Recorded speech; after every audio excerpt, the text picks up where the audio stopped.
प्रीति और अमित एक ही स्कूल में पढ़ते थे। अमित 10वीं में था और प्रीति 9वीं में थी।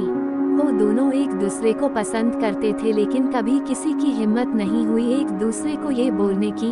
उन दोनों की आंखों में एक दूसरे के लिए प्यार साफ दिखता था। दोनों रोज स्कूल की असेंबली के समय एक दूसरे को देखते थे और दोनों के चेहरे पर मुस्कान होती थी।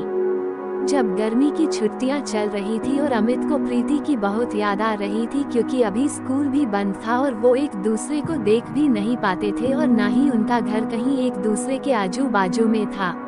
बहुत सोचते सोचते एक दिन अमित प्रीति को फेसबुक पर ढूंढने लगा, शायद उसका अकाउंट हो। स्कूल में उन दोनों ने कभी एक दूसरे से बात नहीं किया था और ना ही कभी सोशल मीडिया पर एक दूसरे को फॉलो करते थे। अब जो कि स्कूल बंद थे, अमित खुद को रोक नहीं पाया। फेसबुक पर तो बहुत सी प्रीति नाम की लड़कियां मिली, लेकिन जिस प्रीति को वो ढूंढ रहा था वो नहीं मिली। अमित बहुत उदास हो गया। वो बहुत बेचैन हो रहा था प्रीति को देखने के लिए, लेकिन वो कुछ नहीं कर सकता था। उधर प्रीति भी अमित को देखने के लिए स्कूल खुलने का इंतजार कर रही थी। प्रीति 9वीं कक्षा में थी तो उसके घर वालों ने उसे फोन नहीं दिया था, तो वो किसी भी सोशल मीडिया पर नहीं थी। स्कूल खुलने के लिए अभी 15 दिन बाकी था। वो दोनों एक दूसरे को देखने के लिए बेचैन थे। आखिर 15 दिन बाद स्कूल खुल गया। दोनों स्कूल जाने के लिए बहुत उत्सुक थे।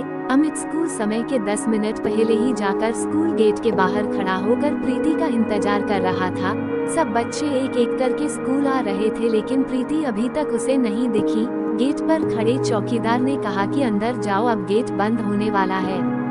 आखिर अमित क्या करता, वो अंदर चला गया और अपने क्लास में बैग रखकर प्रार्थना के लिए असेंबली में गया। वो बहुत उदास था कि प्रीति क्यों नहीं आई। आज स्कूल का पहला दिन है, क्या हुआ होगा उसे। अमित का ध्यान प्रार्थना में बिल्कुल भी नहीं था। जब प्रार्थना खत्म हुआ और सभी बच्चे अपने अपने क्लास में जाने लगे, तभी अमित ने देखा कि प्रीति अपने क्लास के लाइन में सबसे पीछे खड़ी थी, तो वो समझ गया कि प्रीति लेट आई होगी। अमित उसे देखकर बहुत खुश हो गया। अमित उससे बात करना चाहता था। एक बार ऐसा हुआ कि अमित और प्रीति की नजर मिली। दोनों के चेहरे पर मुस्कुराहट थी। दोपहर में जब लंच टाइम हुआ तो अमित प्रीति से बात करने की कोशिश कर रहा था, इसी कारण उसने अपना टिफिन भी नहीं खाया था। वो प्रीति के क्लास के बाहर ही चक्कर लगा रहा था कि कब उसे मौका मिले प्रीति से बात करने का और वो उसे स्कूल के बाद रुकने के लिए बोल सके। तभी थोड़ी ही देर में प्रीति को क्लास से बाहर आते हुए देखा। वो अकेली थी। मौका देखते ही अमित ने प्रीति से कह दिया कि स्कूल के बाद थोड़ी देर के लिए स्कूल के बाहर जो बस स्टॉप है वहाँ रुकना प्लीज। प्रीति उसे देखकर बोली ठीक है और चली गई। दोनों अपने क्लास में चले गए। बस जल्दी से स्कूल का समय खत्म होने का दोनों इंतजार कर रहे थे। प्रीति के मन में बहुत से प्रश्न चल रहे थे। अमित क्या बोलेगा, मैं उससे क्या बात करूंगी। स्कूल का समय खत्म हुआ। सभी बच्चे अपने घर जाने के लिए निकल गए। प्रीति और अमित भी स्कूल से निकले और बस स्टॉप पर गए। प्रीति जब वहां पहुंची तो अमित पहले से ही वहां खड़ा था। प्रीति उसके पास गई और उसके बाजू में जाकर खड़ी हो गई। अमित का दिल बहुत जोर से धड़कने लगा था। फिर अमित ने हिम्मत जुटाकर पूछा, तुम फेसबुक पर हो।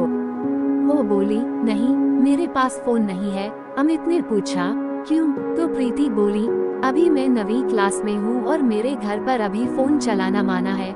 अमित बोला, ठीक है। फिर दोनों के बीच थोड़ी शांति थी। फिर अमित ने पूछा, आज तुम लेट क्यों आई स्कूल? प्रीति बोली, मेरी बस छूट गई थी, मुझे देर हो गया। फिर प्रीति बोली, क्यों, तुम मेरा इंतजार कर रहे थे? अमित थोड़ा मुस्कुराकर बोला, हाँ। फिर अमित ने पूछा कि अभी तुम घर चली जाओगी, तो अगर मुझे तुमसे बात करना हुआ तो कैसे बात करूँगा, तुम अपना नंबर दो ना। प्रीति बोली, क्या बात करना है तुम्हें? अमित बोला, ऐसी कोई बात नहीं है, लेकिन फिर भी अगर बात करने के लिए मन हुआ तो। प्रीति बोली कि मेरे दोस्तों के पास मेरे पापा का नंबर है, उनको मुझसे बात करना रहता है या कुछ काम रहता है तो वो उस पर फोन करते हैं, लेकिन मैं तुम्हें वो नंबर नहीं दे सकती। और तभी प्रीति की बस आ गई और वो अमित को बाय बोलकर चली गई। अमित उधर ही रुका था थोड़ी देर तक और सोच रहा था कि वो प्रीति से कैसे बात करे। यही सोचते सोचते वो घर चला गया। उसे प्रीति की बहुत याद आ रही थी। उधर प्रीति भी रात भर सोई नहीं। उसे वो सब बात याद आ रही थी जो उसके और अमित के बीच हुई थी बस स्टॉप पर। आज पहली बार दोनों ने एक दूसरे से बात किया था। अगले दिन फिर दोनों स्कूल में मिले। दोनों खुश थे एक दूसरे को फिर से देखकर। कुछ दिनों तक ऐसा ही चलता रहा। वो दोनों बस स्टॉप पर थोड़ी देर के लिए मिलते और फिर अपने अपने चले जाते।